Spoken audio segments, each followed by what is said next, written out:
He was just 9 years old. A compass keychain clipped to his belt loop, a baseball cap sliding down his brow. 1 second, Jacob Parker was standing at a roadside gas station with his family, the smell of rain still rising from the pavement. The next, he was gone. No screams, no witnesses. Just silence. And a broken compass left quivering on the ground. 13 years later, in a Wilmington hospital, a young man limps in after a scooter accident. He gives his name as Daniel Reed. But when the nurse asks for next of kin, he slips and whispers a last name no one expected. Parker. This is the story of a boy stolen on a family trip, of a man who returned with a new identity, and of the shocking truth that would shatter everything his family thought they knew. Before we begin, tell me, where in the world are you watching from? I read every single comment, and I truly love seeing our community connect through these stories. He was 9 the summer the mountains smelled like wet pine and gasoline. Jacob Parker pressed his forehead to the van window as his parents pulled into a roadside stop off I-40, the neon open sign clicking like a tired heartbeat. Rain had just finished arguing with the asphalt. Thin mist rose from the pavement and curled around red gas pumps like breath on a cold day. Inside the station store, a radio crackled an old Carolina song through static. Claire said, "5 minutes, Jake," the way mothers do when they mean 3. Mark, already counting miles in his head, kept the engine running. Rachel bounced a basketball in the narrow aisle until the cashier glared. Jacob carried the only treasure he cared about, a brass compass keychain with a hairline crack across its face. Granddad had given it to him at Lake Lure, saying, "It doesn't tell you where to go, only whether you're lost." Why, Jacob liked the way the needle shook before settling, like it was thinking. He liked the promise that north was always somewhere, constant as the smell of motor oil and the squeak of the door chime. Outside, cicadas were filing complaints in the trees. A tractor-trailer hissed by, the wind lifting Jacob's cap and tossing a receipt under the van. He knelt to catch the paper and saw it then. Shoes he didn't recognize pointed toward the edge of the lot where the fog pooled thickest. Scuffed brown leather, toes wet, not moving. "Stay where I can see you," Claire called, the bell over the door giving one last resigned ding. Jacob raised the compass to his eye so the world became a circle with a needle, a trick he'd invented to make scary things small. The needle trembled. Someone coughed in the fog. He told himself it was just a man waiting for the rain to finish. But the man didn't look up or wave. Jacob saw only the collar of a dark jacket and the white edge of a paper map folded wrong. A truck door slammed. A dog barked twice. The radio inside the store caught a preacher mid-sentence, then lost him. "Sir?" Jacob said, because he'd been taught to be polite. No answer. The shoes shifted, and the map lifted just enough for Jacob to glimpse a long, pale scar that crossed the man's wrist like a faded lightning strike. "Jake!" Rachel's voice, bright with annoyance, bounced across the lot. He turned, and in that turning, something ordinary rearranged itself into something wrong. His cap slipped. The bell over the door stuttered. The fog thinned along a narrow path that seemed drawn for him alone. The compass clicked at his thumb. He stepped into the path. The air went cooler, a clean hospital cold. His breath showed. The needle held to a direction that wasn't north. At the edge of the lot, past the last cone of yellow light, an old sedan idled with its headlights off. A shape in the passenger seat leaned forward. Jacob couldn't see a face, only a small charm dangling from the mirror. A tin star with a notch taken out, swinging like a lazy clock. "Jake!" Claire again closer. Fear now in the vowels. He turned to answer. A hand found the back of his jacket and didn't shove, just adjusted, guiding him the way a moving walkway carries you. Jacob looked down at his hand on the compass. The needle stuck dead center, pointing into the fog. He opened his mouth to call to his mother. The van's engine coughed, then roared. Headlights washed the lot. The shoes were gone, and where Jacob had been, the fog closed like a curtain. On the wet pavement lay something small enough for a grown man's palm, a brass compass with a snapped lanyard, needle quivering once, as if pointing at something no one else could see. Jacob Parker had the kind of curiosity that makes adults lock cabinets. He counted porch steps and license plates, listened to the way the refrigerator hummed in C and the air conditioner answered in F. At school, he drew mazes that had more than one correct exit, because he didn't like endings that told you there was only one way out. On Fridays, he and Rachel traded dares like baseball cards, ate a jalapeno slice, jumped the ditch behind the school, tell the lunch lady her hair looked like a tornado, then laughed until Mark said they were being ridiculous, and Claire said being ridiculous was allowed until bedtime. The compass had been a birthday gift in April, wrapped in a paper bag that still smelled like motor oil. Granddad's hands shook when he fastened the split ring to Jacob's belt loop. "If you ever lose your way," Granddad said, "keep walking until it stops shaking. Then breathe. Then decide." Jacob treated it like a rule the world had made just for him. Mark was the kind of father who measured love by the fullness of the gas tank before a long drive. He taught Jacob how to read a map, how to listen for the difference between a healthy engine and one lying. He wasn't good at saying sorry, but he kept a toolbox so organized it was almost an apology. Claire was the opposite. She cried at weather forecasts and handed out snacks like bandages. Between them, Jacob learned both how to keep going and when to stop. The family had driven to the mountains because Rachel wanted to see sunrises that felt like secrets, and because Mark said they were spending too much time indoors. They rented a small cabin outside Asheville with a porch swing that sounded like a rusty bird. At night, a radio on the kitchen counter played old country songs that made unknown families sound invincible. Claire hummed along, soft as a screen door closing. On the morning he disappeared, Jacob woke before everyone else and watched a line of ants decide, then change their minds, then decide again. He wished decisions were allowed to be like that for people too. He was 9, old enough to know the world had dents, young enough to believe the dents could be rubbed out. He wanted to be the kind of grown-up who knew where north was without looking. "You packed the whistle?" Claire asked before they left the cabin. Jacob nodded and held it up, blue plastic with a frayed lanyard. "If you need us," she said, "you whistle. As long as I can hear you, you're not lost." "I'm not going to get lost," he said, and because he believed it, Rachel believed it for a second, too.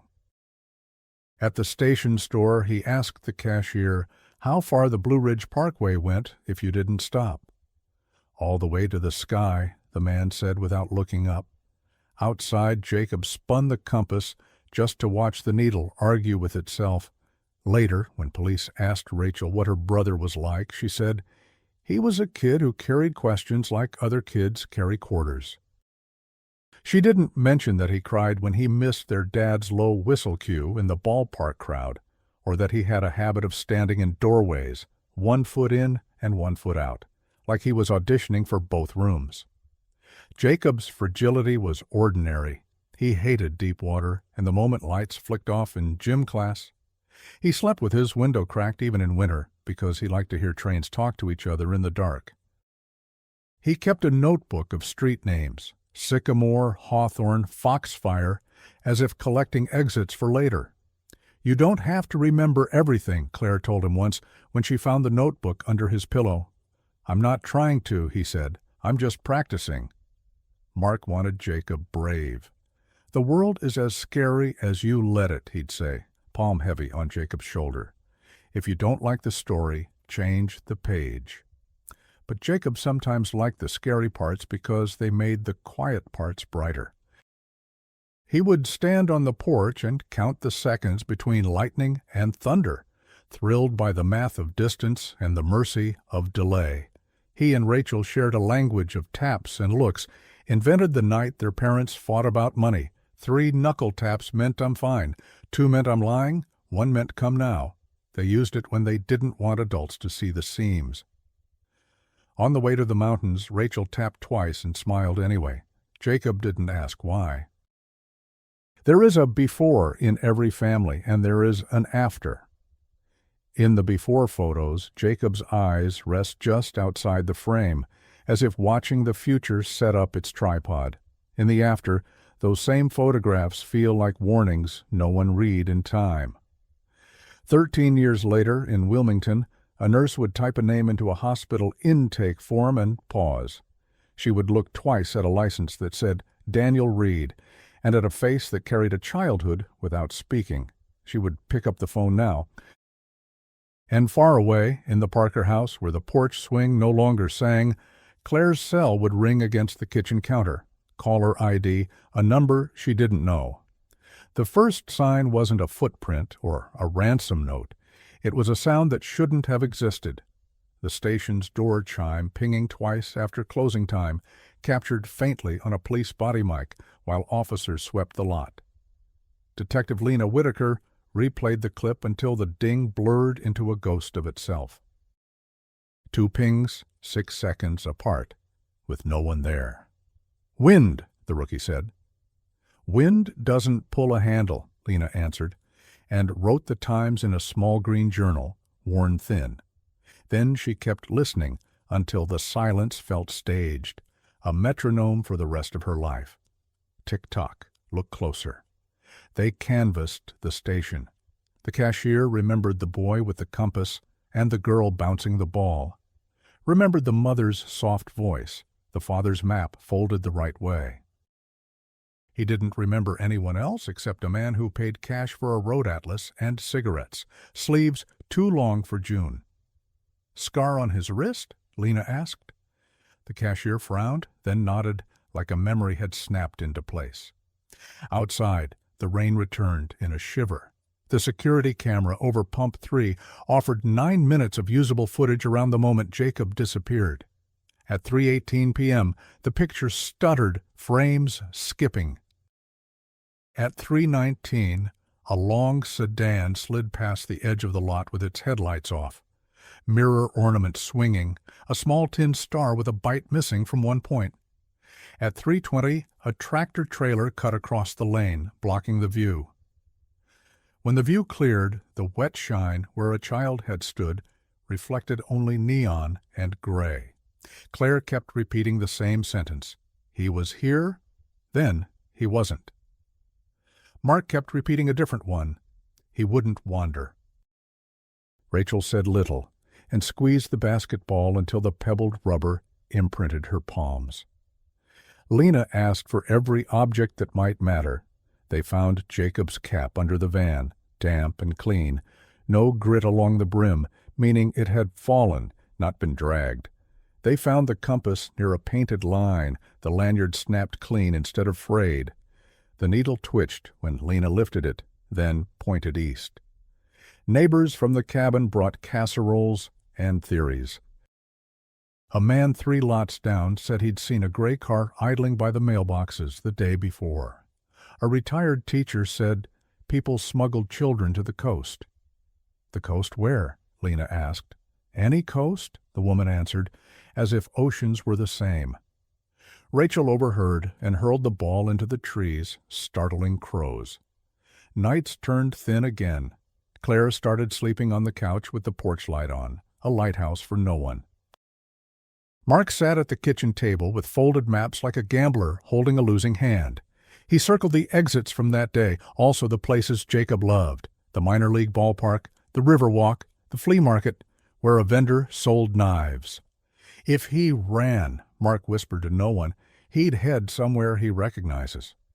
"He didn't run," Claire said. "That's the only thing I know." Recom. Week 2 gave them a rumor with teeth. A teenage employee at the station admitted that the CCTV recorder had been unplugged for a minute, maybe 2, when he tripped over the power strip while changing a bulb. The unplug matched the first chime. "So someone could have gone in or out without being seen?" the rookie asked. Lena drew a line in her journal. Ding, cord, sedan, star charm. She added one more word beside them. East. Not north. Still east. Months dragged. The Parker mailbox became a museum of sympathies and strangers' advice. Some sent prayers. Others sent warnings, too. One envelope held a photocopy of a magazine article about highway kidnappings. Another held only a coin-sized sticker of a compass rose, north labeled with a sloppy hand. Claire placed that one under a magnet, then moved it to a drawer she closed too carefully. She began to smell cedar everywhere, a scent Jacob's jacket never had. It had belonged to someone else. Years later, the signs learned to travel.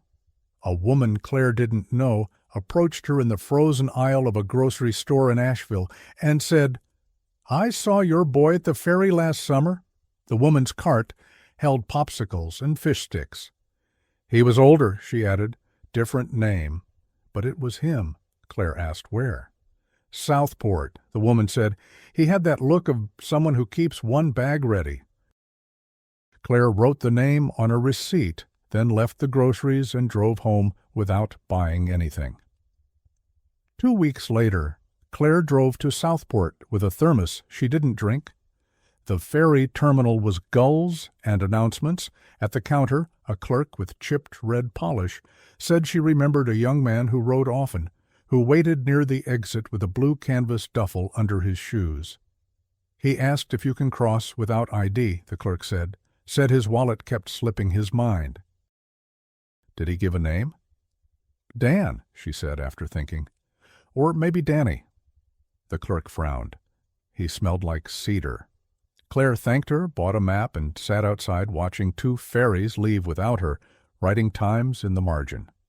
Rachel, now 24 and no longer bouncing anything, taught history at a middle school where the copy machine stuck. She didn't tell people she'd once had a brother, not at first. Then a 7th grader handed her a yearbook from a coastal school and said, "Ms. Parker, look, this guy in the background, doesn't he look like you?" In the photo, kids clustered by a banner that read, "Junior Volunteer Day." Behind them, a lanky boy was half-turned, face blurrier than fate liked. He wore a plain gray tee. As he reached for a folding table, a thin white scar crossed his wrist. Rachel closed the book and felt the room tilt. Lena never entirely laid the file down. Her captain called it career gravity, the way certain cases bent your hours toward them. In 2018, she drove to Wilmington for a conference and took a detour by the Riverwalk. She stood where tugboats leaned against the current. On a bench, someone had carved a compass rose and the words, "Keep breathing." Lena ran her thumb over grooves and felt the tug of a case that refused to age. The hospital call arrived on a Wednesday nobody earned. Claire answered on the second ring. A nurse named Alina said a young man had been brought in after a minor scooter crash on Market Street. He'd given the name Daniel Reed, age 22, no local family. But when I asked about next of kin, he said a different last name by accident. The nurse spelled it Parker. "Maybe just a coincidence," Alina said carefully. "But his face?" She didn't finish. Claire grabbed the counter.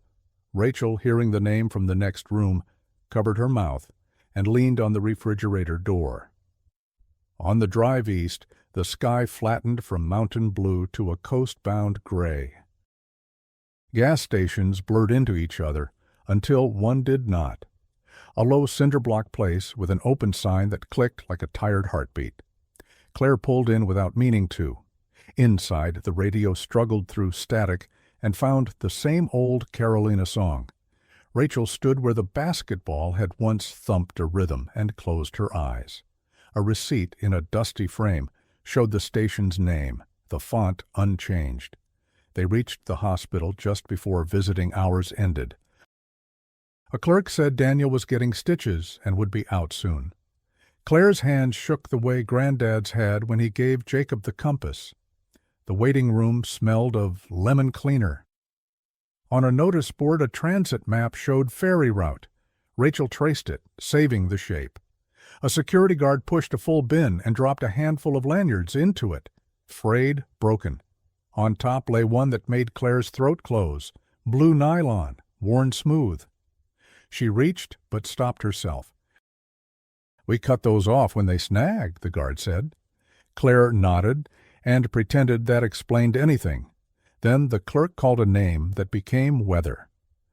"Daniel," the clerk said, and the lobby doors slid open with hush.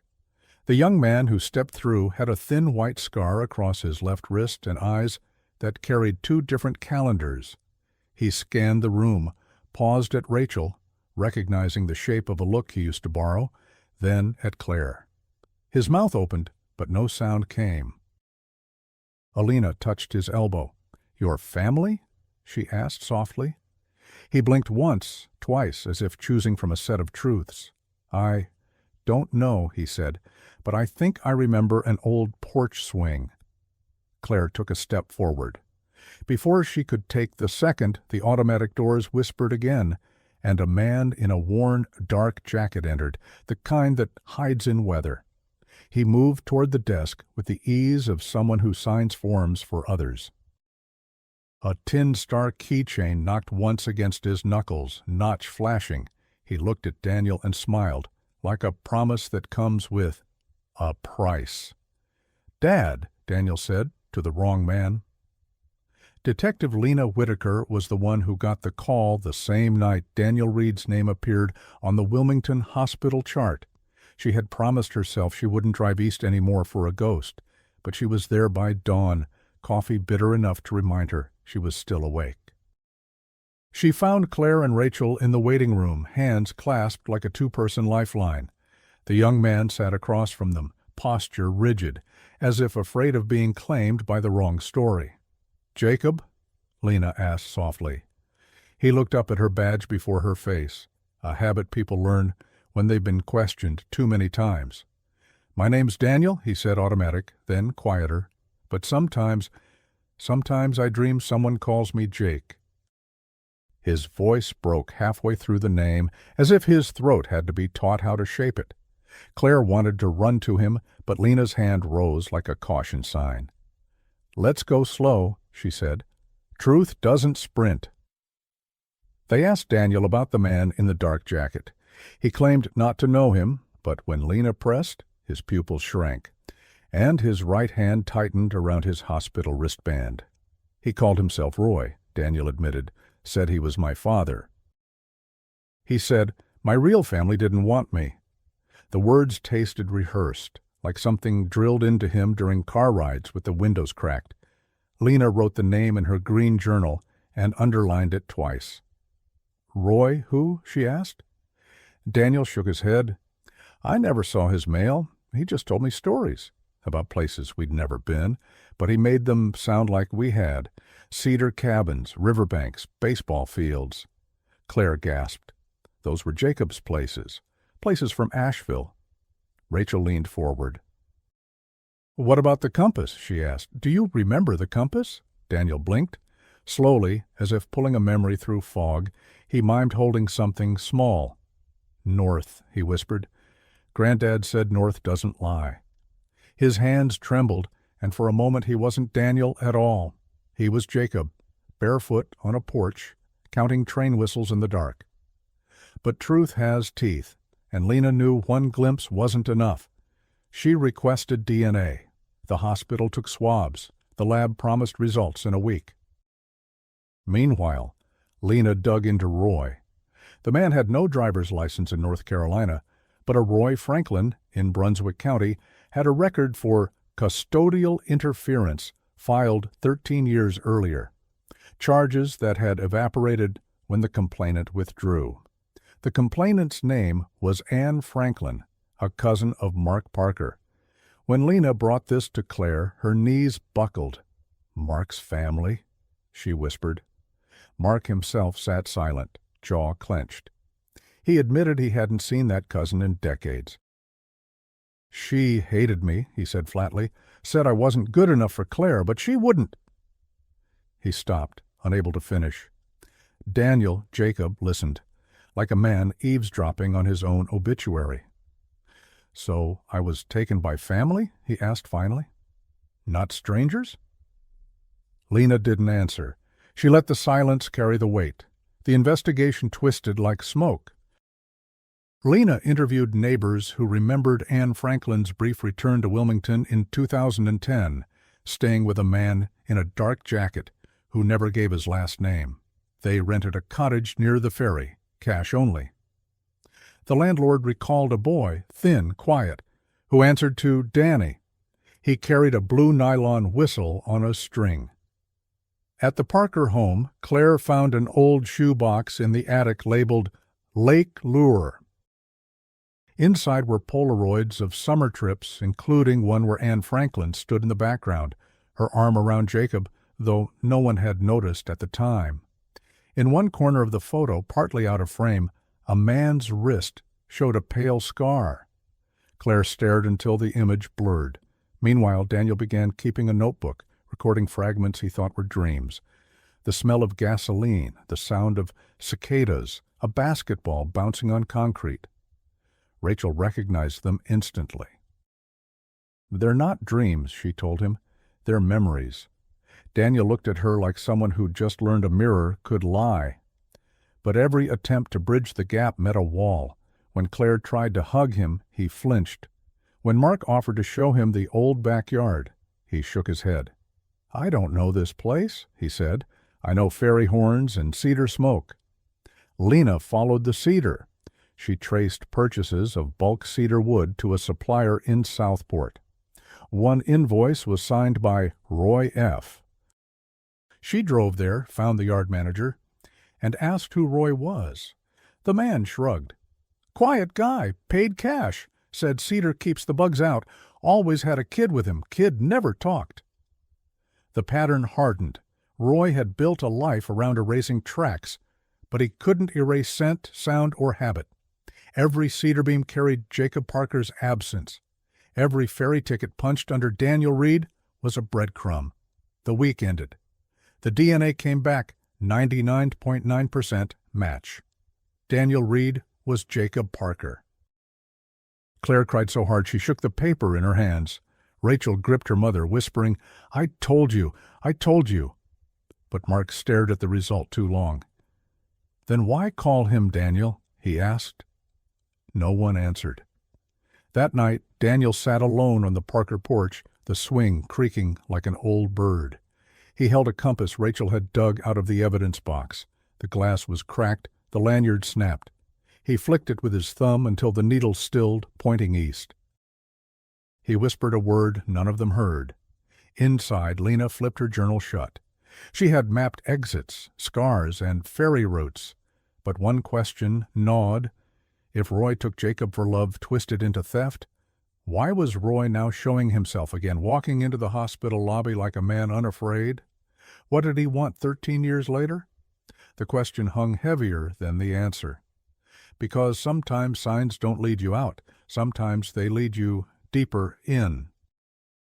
And just before sleep claimed her on the Parker couch, Claire heard something outside, the porch swing creaking, though Jacob had gone to bed and no one else was there. The truth didn't arrive like lightning. It seeped, drip by drip, through files Lena had nearly abandoned. She was reading transcripts of old phone calls when she saw it, a report logged but never pursued, dated 1 week after Jacob vanished. A woman had called the sheriff's office, whispering, "The boy is safe with family." "Don't look here." The voice had been marked anonymous. The dispatcher wrote 2 words in the margin, "female caller." The recording was lost. But Lena knew the cadence in those 3 sentences. She had heard it once before. At the Parker home, in Claire's sister's voice. Anne Franklin. Lena spread Polaroids and reports across the Parker kitchen table. Rain freckled the window. The porch swing knocked its uneven rhythm. It wasn't Roy alone, Lena said. Anne was part of it. She believed she was saving Jacob. Maybe from you, Mark. Maybe from this marriage.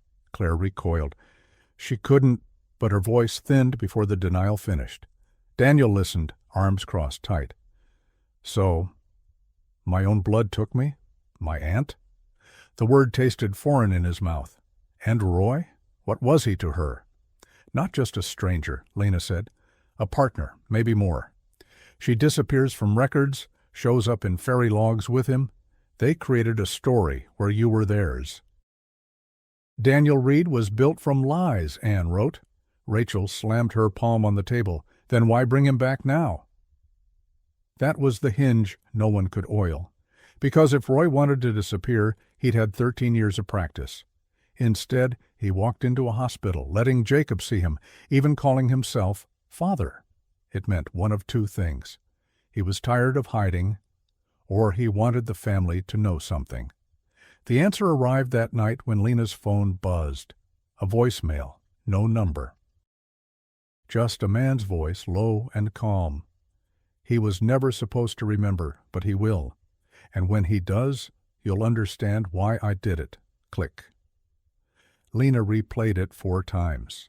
Same cadence she'd heard in the lobby when Roy smiled. The man wasn't running, he was staging. The next day, Daniel walked the backyard like someone reading a foreign map, his eyes snagged on a half-buried tin box near the fence. He dug with his hands until dirt cracked his nails. Inside were baseball cards, a whistle, and a Polaroid of him at age 9, smiling with Rachel, compass on his belt loop. On the back, in handwriting he recognized but couldn't place, were the words, "North isn't where you think." That night the Parkers gathered in the living room, the photo trembling in Claire's hand. "How did this get here?" she whispered. Mark swore he had never buried it. Rachel denied it too, which left one possibility. Someone else had been in their yard, recently. The realization cracked the air. Daniel's gaze darted to the window, to the porch swing moving, though no breeze stirred. He bolted outside, heart battering. On the swing sat a folded map, weighted by a stone. He snatched it up. It was the Blue Ridge Parkway, same stretch where he vanished, with a red X not at the gas station, but 10 miles east, at a rest stop no one had mentioned. Lena examined it under the kitchen light. The ink was fresh. On the margin, in the same hand as the Polaroid note, was a single line. "Ask your father about Anne." Mark froze. His silence told more than words. Claire's voice cut through like glass. "What do you know, Mark?" Mark's jaw worked. Finally he said, "Anne and I had a fight the year before Jacob was born. She accused me of things, ugly things. When Jacob vanished, I thought, maybe she wanted revenge, but I never told you because I had no proof." His eyes burned. "I didn't protect us." "I let her too close." Daniel staggered back. "So it was never about saving me. It was about punishing you." But Lena shook her head. "Not entirely. Roy's voicemail said Jacob wasn't supposed to remember. That means they fed him stories, changed his name, his past. But why? What memory were they so desperate to bury?" Daniel answered, without meaning to. "The cabin," he muttered. "The cedar cabin. He said it was safe, but it smelled wrong, like kerosene, like something burning." His voice faltered, and a tremor passed through him. "There was another child, a girl. She cried at night. And then, one day she was gone. He told me never to ask." The room locked in silence. Another child? No report had ever mentioned her. Lena leaned in. "If that's true, Roy and Anne weren't just hiding you. They were hiding something larger. Another disappearance. Maybe worse." The compass on the table shivered as if nudged by breath. And before anyone could speak again, headlights swept across the Parker window, slow, deliberate. A car idled outside, the same sedan, tin star swaying from the mirror. Roy had come back, not to take Jacob this time, but to deliver the piece of the story everyone feared to know. The sedan's engine died, but no one stepped out. Rain tapped the roof in steady percussion. Inside the Parker house, every breath felt like a countdown.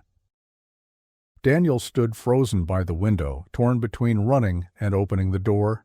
Claire whispered his name, Jacob, and he flinched as if the sound cut 2 lives down the middle. Finally, the door creaked. Roy appeared, jacket damp, tin star keychain swinging like a clock marking borrowed seconds. His face looked older, lined not just with time, but with secrets ground too deep. He raised both hands. "I didn't come to fight," he said. "I came to finish." Mark's fists clenched, but Lena held him back. "Let him talk," she said. Roy's eyes found Daniel. "You remember the girl," he said. Daniel's silence confirmed it. "Her name was Marissa. She was Anne's daughter, your cousin. We took you both. She wanted a family that wasn't poisoned by lies. But Marissa, she was sick. She died in that cabin. Fever, no doctor. Anne buried her herself." His voice cracked. "We couldn't let anyone know. If the law came, they'd take you too. So we built Daniel Reed, so you'd survive." Claire staggered, covering her mouth. Rachel whispered, "Oh my God." Mark shook his head, refusing to let the words stick. "You stole 13 years, Claire spat. And you dare call that survival?" Roy looked at her with something almost like pity. "He grew strong. He learned to be careful, to endure. Ask him, does he not know how to survive storms? That's what Anne wanted. She thought she was saving him from a life of shouting matches and slammed doors." Daniel's chest tightened. 2 families pulling at his name like a rope. "Stop," he said, voice low. "Just stop. I don't want your justifications. I want to know who I am." Roy reached into his pocket. Lena's hand hovered near her holster, but he pulled out only a folded photograph. He set it on the table. It showed Jacob at 9, compass on his belt, standing beside Marissa, a girl with dark curls. Both smiling, unaware of the storm to come. On the back, "For Jacob, so he remembers she lived." Tears blurred Daniel's vision. Memories surfaced. Not full scenes, but fragments. Marissa coughing under blankets, Anne singing lullabies that trembled, Roy pacing with matches he'd never struck. He realized then that his silence as a boy hadn't been fear alone. It had been grief, buried without words. Claire touched his hand. "Jacob, you belong here. Whatever they told you, you belong with us." Daniel looked at her, at the lines grief had carved into her face, and wanted to believe. But the years with Roy clung like smoke. "I don't know if I can be Jacob again," he admitted. "Daniel lived too long." Rachel stepped forward, eyes steady. "Then be both. We don't need you to erase him. Just let us know you." The room sagged with exhaustion. Roy lowered his head. "I'll answer to whatever charge comes. But remember this, I never laid a hand on him. I gave him a roof when the world forgot him." Lena's voice was iron. "The world didn't forget. You stole." She cuffed him gently like binding a ghost. Roy didn't resist. As she let him out, the tin star clinked once against the doorframe. Final punctuation. Silence returned. Daniel, Jacob, stood in the center of the room, the compass in his palm. The needle twitched, uncertain. He closed his eyes and whispered, "North doesn't lie." When he opened them, Claire and Rachel were still there, waiting, not pushing. Mark stood apart, guilt heavy, but real. Slowly, Daniel placed the compass on the table.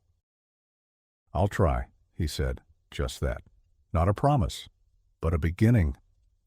Outside, dawn pressed gray light through the trees. The porch swing swayed in a wind that finally came. For the first time in 13 years, the Parker family stepped onto it together. Not whole, not healed, but together. And in the quiet, Daniel heard Marissa's laugh in memory, soft as cedar, fading into morning. Weeks later, the Parker house no longer smelled of cedar or fear. It smelled of coffee and laundry detergent again. Yet everything was different. Jacob, still Daniel on some papers, moved through the rooms like a man relearning the grammar of family. He didn't always answer when Claire called Jake, but sometimes he did, and those moments carried a weight that filled the silence of years. Neighbors whispered. Reporters lingered, but inside the Parkers built a cautious rhythm. Rachel sat with her brother on the porch swing, teaching him the old tap code, 3 for fine, 2 for lying, 1 for come now. He smiled when he remembered. Claire cooked meals too big, as if feeding the gap itself. Mark tried, awkwardly, stubbornly, to talk baseball again, though Jacob's eyes drifted toward ferry schedules instead of scoreboards. Roy faced trial, and Anne's name resurfaced like a shadow-refusing burial. For the first time, the Parkers spoke her name out loud without flinching. She had taken, she had lied, she had loved in her own twisted way, and she had left scars they would carry. But she had also left a reminder: family can wound deeper than strangers. One evening, Lena visited. She sat at the kitchen table, her green journal closed at last. "Not every case ends," she said. "This one just changed shape. But you got him back. That's more than most." Claire touched her hand. "We'll never forget what you did." Lena shook her head. "Remember what he did. Survive." On the porch that night, Jacob held the compass. The needle trembled, then steadied on north. He realized north had never been a direction. It was a choice, a decision to stay, to belong, even when memory tugged east. He looked at Rachel, at Claire, even at Mark in the doorway, and said, "I think I can find my way now." The stars blinked above Asheville like lights left on for travelers. Somewhere beyond, the Blue Ridge Mountains held the silence of that day. He vanished. But he was no longer a missing child in fog. He was a man standing in the open with a name he could choose to carry both ways. Years from now, people would still ask, how does a boy vanish on a family trip and return with another name? The Parkers' answer would be simple: because love can be stolen, but identity finds its way back. The compass lay on the table, cracked but faithful, a reminder that truth always points home no matter how far the road bends. And as dawn broke across the mountains, Jacob Parker exhaled, the boy who disappeared and the man who returned, finally breathing as one.